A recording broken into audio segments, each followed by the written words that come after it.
Good evening. Is everybody here? I'm not sure if I am. All right.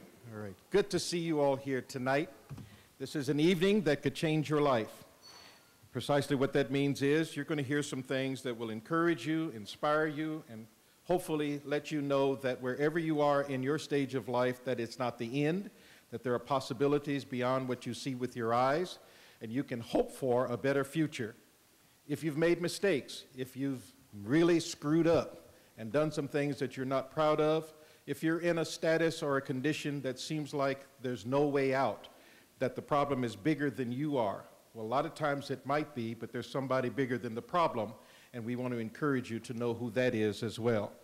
So we're here tonight to offer you an evening that could change the rest of your life. We have some among us who at this particular moment are in a condition where they're staying at one of the local hotels.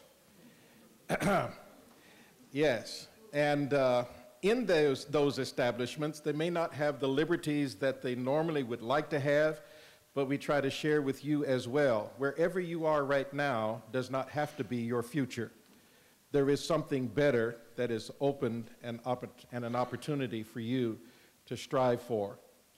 In the program that you have, you'll notice 2 pages. On the 3rd page and on the back page, there's asking you for some information.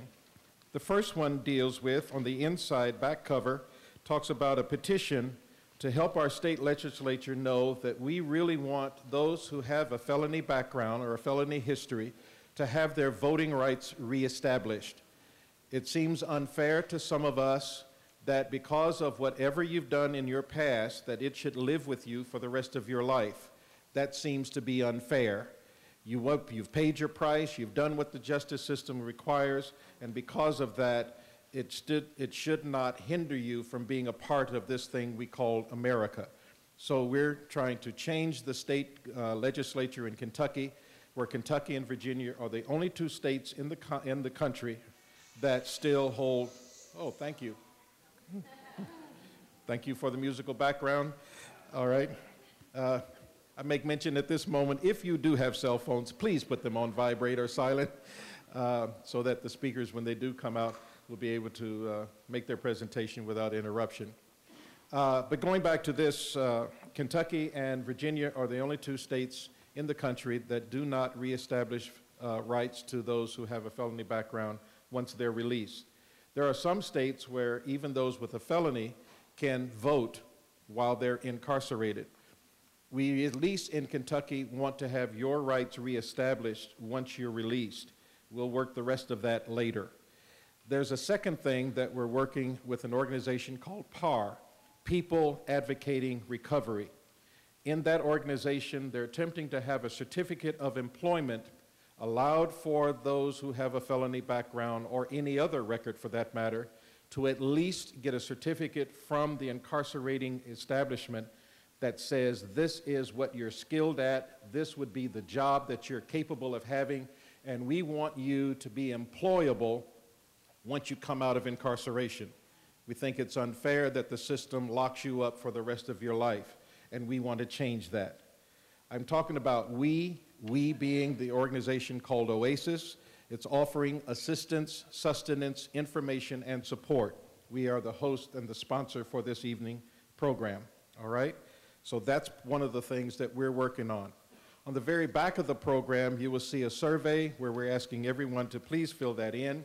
Tell us what you liked about tonight, what you think we need to fix, and help us understand what that might be.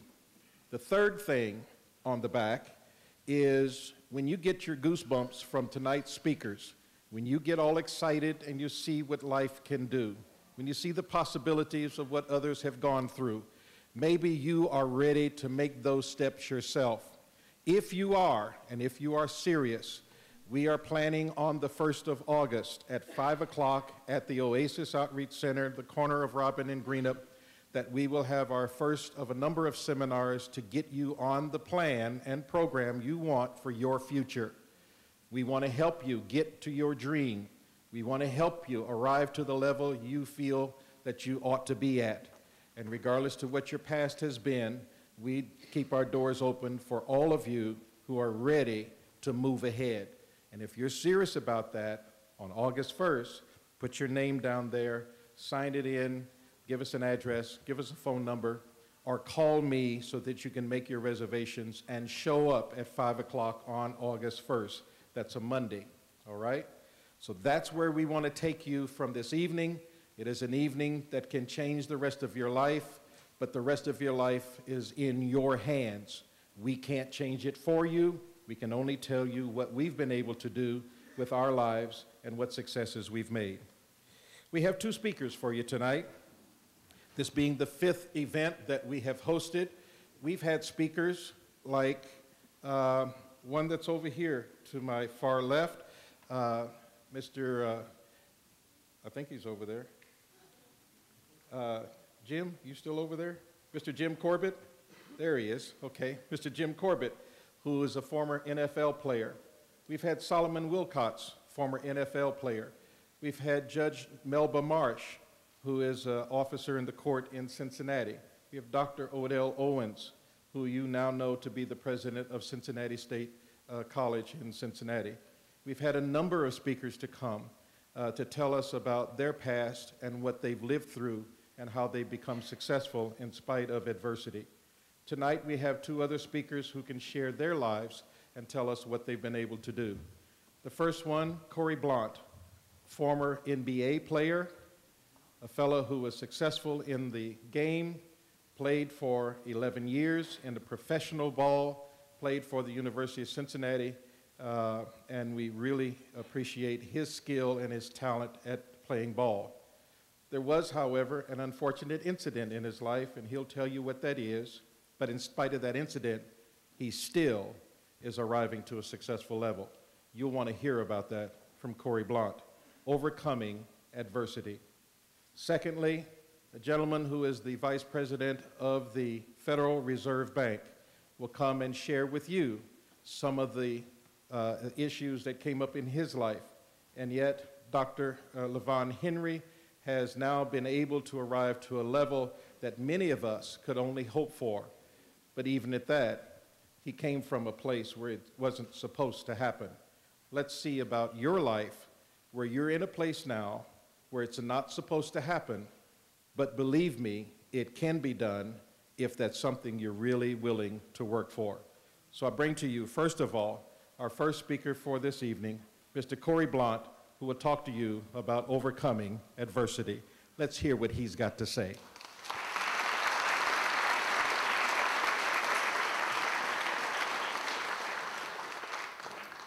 Good evening.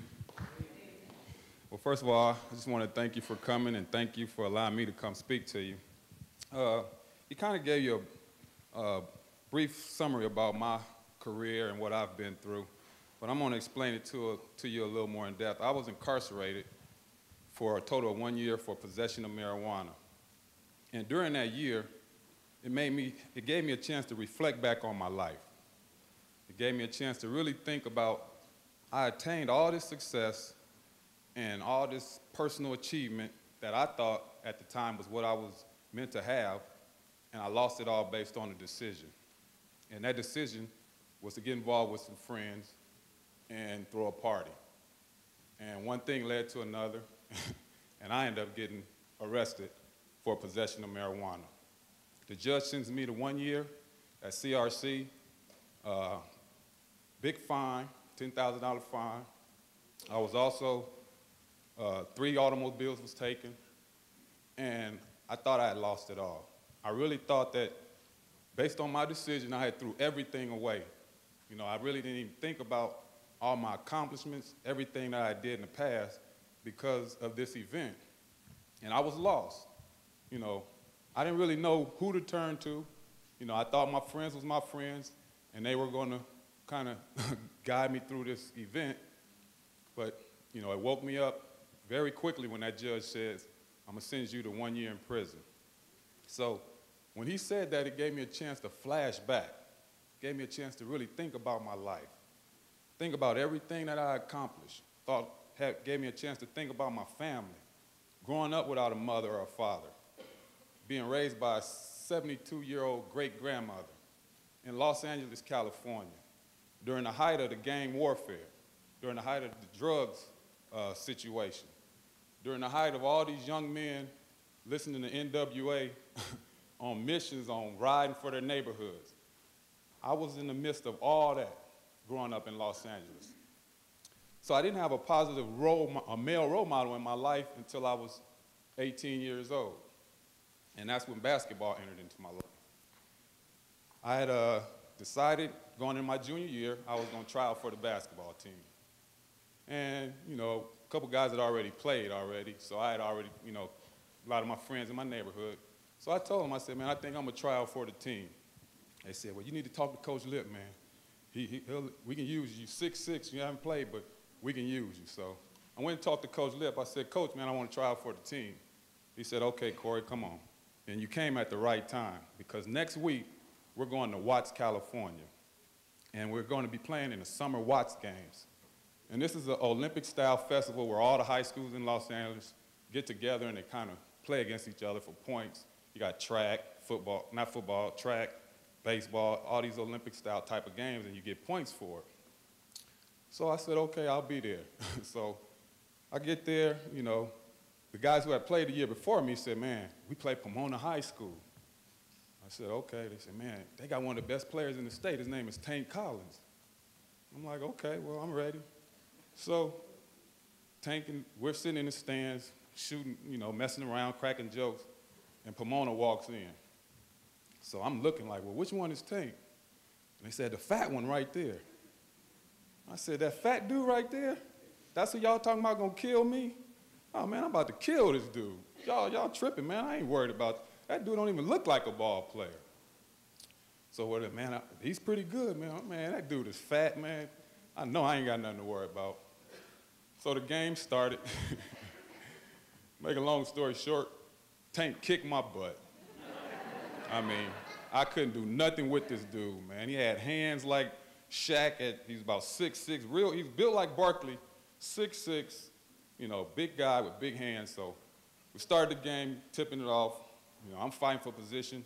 They threw him the ball, first play, dunk. Boom! I'm like, man, this dude is good. And so, you know, with the game going on, and basically, I foul out. Tank ended up with 24 points, 12 rebounds, about 5 block shots, and we ended up getting beat by 30. So Coach Lip, after the game, he said, I'm getting ready to take everybody, we're going to stop at IHOP and get something to eat. So, you know, everybody was talking about how much trash I was talking before the game. So we pull up at IHOP, and, you know, everybody cracking jokes. Well, I get ready to get out the van, and Lip say, I'm not feeding you.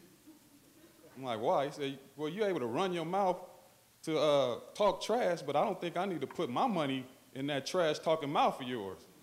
I'm like, so what you saying? He said, you're going to sit in this van till we get through. Now, any other time, I would have been like, well, man, let me out. I'll walk home. But we were in Watts, California. And that's not nowhere where I was going to be walking, especially around that time. Wrong hood, wrong colors and everything. So I sat in the van, mad at myself, but also more mad at him just for not allowing me to come in and eat with the guys. So they come out, and Lip come back, you know, as players, you know, they cracking jokes on me. Man, that food was good, Blount. You missed it, blah, blah, blah.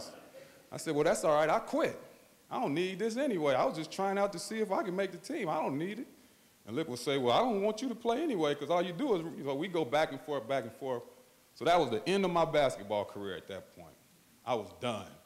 You know, like I say, I was raised by my great-grandmother, so her influence on me on the basketball floor really wasn't any. You know, her whole thing was just go to school. And no matter how, you graduate and get a job and work hard. So I could come home and say, Grandma, I quit. She's like, well, your feet too big anyway. You don't need to be worrying about trying to play basketball. So I ended up not playing that year. Well, during that year, that gave me an opportunity to play pickup ball. So I was able to play at lunchtime, play at the rec, play at the park, without no coaching, no structure. And during that time, I developed a little bit. You know, I really improved from that junior year onto my senior year. Well, next year came around, Coach Lip was gone, and they brought in a new coach. His name was Mel Sims. And Mel Sims had came to the school and kind of changed the whole culture of the program.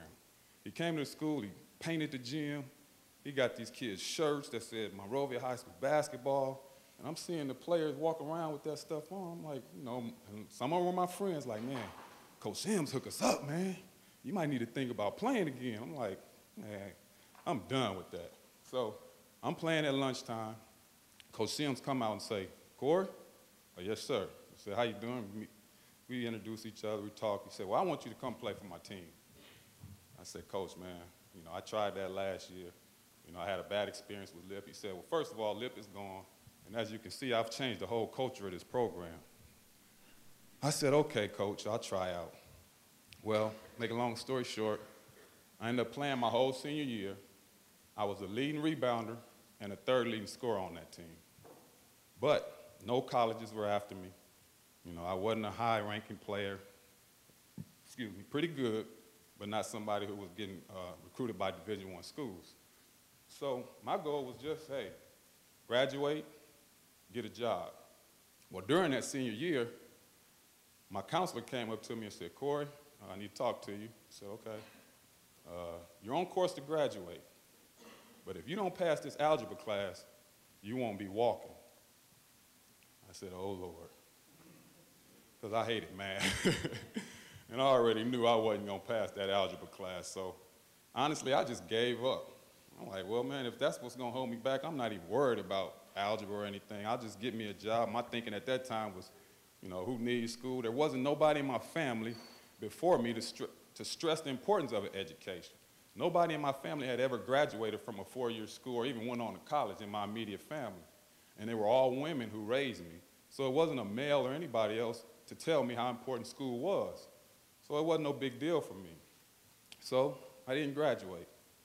After that year, I remember one incident, me and my other friend who didn't graduate, we pulled up at the graduation.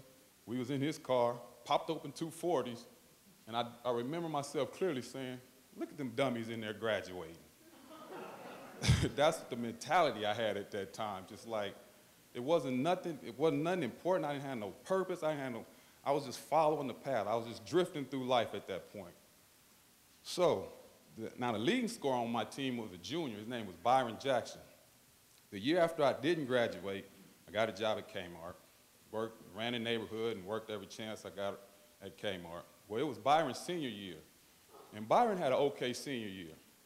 So Coach Sims had called me and was like, well, when Byron's done, I want to take him to these different schools, and I want you to go with him, Corie. I was like, yeah, okay, Coach, but just let me know when you want to do it. He said, okay. So Byron's senior year ended. It was time for him to go to these different junior colleges and try out. Well, at that time, I wasn't even feeling like going to school. I really didn't even understand the importance of it. Because like I said, I was running around my neighborhood doing my thing, had a half-time job at Kmart, so I was good. Well, Byron called me and said, look, Corie, if you don't mind, man, would you come try out with me just so I can have somebody to play with so I can feel comfortable and get this opportunity? And I said, all right, well, tell Coach Sims to call me. Coach Sims called me and said, well, next week, we're going to Riverside Junior College. I'm like, okay, I'll be ready. So Coach Sims picked us up. He had a van. We get in the van, headed to Riverside. That's about maybe a 40-minute ride from Monrovia to Riverside. So we get in the van, and we get on the 5 freeway. And people who are not familiar with the 5 freeway, it is one of the worst freeways in LA, California, period. We got on that freeway, and we went about 2 miles in about 2 hours. It was hot. I'm frustrated. I'm thinking to myself, man, this ain't even for me. I'm trying to help somebody else out. Here I am sitting in this van sweating. You know, I'm complaining. I'm like, Coach, you know, I appreciate it, man, but you can take me back home. He said, well, hold on a minute. I got a buddy down here in Santa Ana. Let me call and see if they're doing anything. So he called Coach Pageant. Coach Pageant was, Mel, it's a good time because we're having tryouts. We got about 7 junior college coaches here, and it's about 50 kids in the gym right now, so bring them on down. So he busts a U-turn, and we head down to Santa Ana. Now, like I said, I had been playing pickup ball. I hadn't really been playing organized ball since high school, so when we pull up to Santa Ana, we walk in the gym, and I see it's like 50 kids. They picking team, you know, deciding which team everybody gonna be on. And they put me and Byron on the same team. His nickname was Smoke. They put me and Smoke on the same team, so we dap each other up like, man, let's hoop. You know, let's get them. So we playing. Of course, everything go through. We playing. I feel I'm playing good. He feel he playing good. So at the end of the day, you know, Coach Sims, we walk over, Coach Sims say, man, you guys played well. Corie, you played well. Byron, you played well. You know, I think we're going to get some looks. Well, I'm sitting there tying my shoes up, and Coach Pageant walks over and like, man, I really like Byron, man. I really like Byron. I mean, I think he can really help us. You know, I like what he brings to the table, but what is that tall, skinny black kid going to do? And he was talking about me, so I was just like, huh? He said, I want you to come play for me. I'm like, okay. You know, I didn't know the process of what it took to get to junior college. I didn't know the difference from Division I to JC to NAI. I didn't know any of that. So when he asked me, I just said, okay, I'll play. So he asked me, well, did you graduate? And I'm like, no, sir. He said, why not? I said, well, I need an algebra class to get my diploma. He said, well, do you think you can go back to school and get it? And before I could even open my mouth, Coach Sims said, hell yeah, he can go back to school and get it. And he gonna get it. So I looked at Coach Sims and I said, all right, well, he said it, I'm gonna get it. So I went back that summer and enrolled in adult education, got my GED, went through the graduation ceremony at adult education, got my GED, and that year I enrolled in Rancho Santiago Junior College. From nowhere. Nobody knew who I was, nobody knew who Byron was. And we were like 40 miles from our neighborhood going to Santa Ana Junior College. So the first year there, we ended up winning the state championship. We were 25-2. I had a good year, was second team all conference, and the leading scorer on the team was a guy named Matt Lynn. He signed a letter of intent to go to Cal.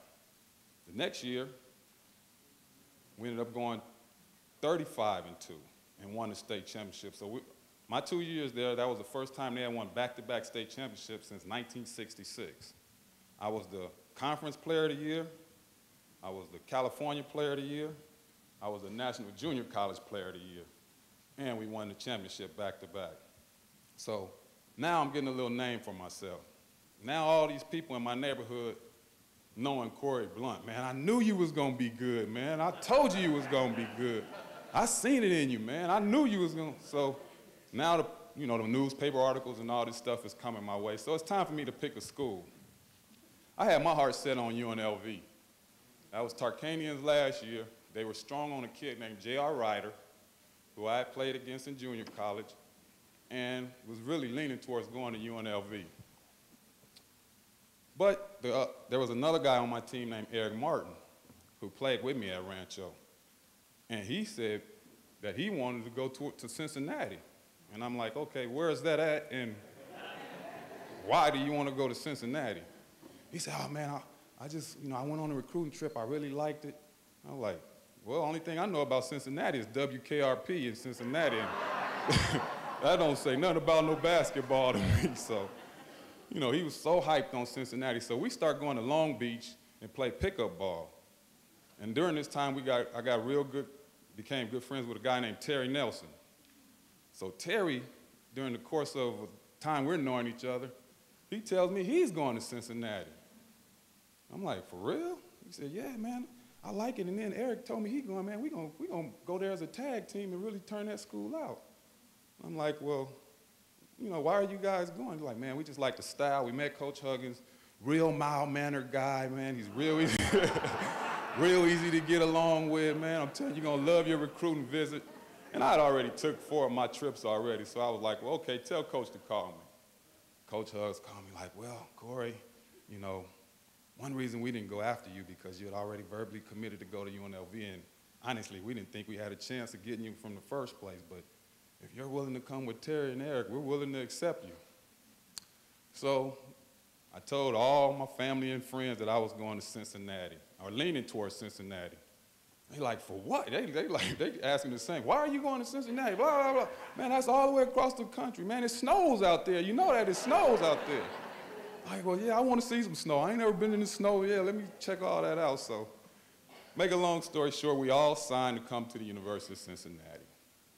And I swear that was the best move I probably made in my life. We came to Cincinnati that first year. If I'm not mistaken, our record was 29-5. We went to the Final Four. First time the school had did that in a long time. We put the school back on the map, and it was all because of the California connection and Nick Van Exel. But we played a major role in the success of that team. Had a great year there. Coach Huggins was still that mild-mannered guy that they told me he was when I got there. But seriously, for those who don't know Coach Huggins, he's a real verbal kind of coach. So those who know him know what I'm talking about. So it goes into my senior year. We had another great year. We finished in the Elite Eight. We lost to North Carolina, who ended up winning it that year. And it was time for me to decide what I wanted to do. Well, all along, during the course of the year, me and Hugs would have our words, you know, as a coach, and I thought I was the junior college player of the year still, and he hurried up and set me straight on that. And he told me one day during the meeting, he said, listen, if you listen to me, you're going to have a chance to feed your family the rest of your life. But since you want to resist me, you're going to have the opportunity to go back home with your gang-banging friends in California, talk about what you coulda and shoulda did. So you got two options. You either buy into what I'm trying to tell you, or you get your ass back to California. So luckily I bought into what Coach Hugs was telling me, and it was definitely beneficial because I needed that. I needed that discipline. I needed that male figure to kind of give me that tough love because I didn't have it before. And honestly, I really didn't respect nobody else in my neighborhood to give it to me except Coach Sims. And he gave me an opportunity to go to school and really stress the importance of me going to school. Then I was blessed to have a good junior college coach with Coach Padgett. And then I was blessed to have Coach Huggins. So going into my senior year, it was time for me to try out for all these NBA teams. And I mean, I went on every tryout. You know, most guys only go on about 5 or 6 to improve their value during the course of the draft. I went on like 9 or 10. And the reason I did is because I was predicted to go late second round. So I was busting my butt. You know, Nick Van Exel was supposed to be the 7th pick of the draft. And when I would say, man, I'm packing up to go again, he's like, man, go ahead, man. I done proved my value all year. They know what they're getting with me. I ain't going through all them workouts, man. You crazy. I said, all right. So night of the draft, I was drafted the 25th pick by the Chicago Bulls in the first round. And Nick Van Exel was drafted the 36th pick in the second round. So my hard work paid off, and not saying that Nick's didn't pay off, but Nick just had a different approach to what he wanted and how he wanted to achieve it than I did. So I was blessed to play 11 years in the NBA.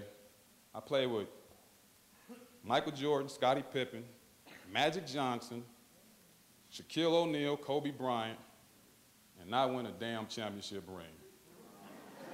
The only player in history to play with all these great players. Now, you're talking about learning from adversity. That always stayed in my mind after I got done playing. But the timing wasn't right. I was with Chicago 2 years, got traded to LA, they won 3. Played with LA for 4 years, got traded to Phoenix, and then they won 3. So I just missed the boat. And, you know, I had a great career, loved every minute of it. So, you know, I retired in 2005, and I had 3 people really pushing me to go back to Cincinnati and get my degree. My wife, Coach Huggins, and Mike Dever. And the reason I say those 3 is because every time I would see them or be around them, they would always tell me, man, you need to go back to school. You need to finish up and get your degree, which I always had a desire to do it. But realistically, I never really believed that I was going to go back and get my degree. Until it hit me like, man, I graduated from high school. I got an A degree from junior college. I owe it to myself and my family to get a degree from a 4-year school. So I went back, knocked it out.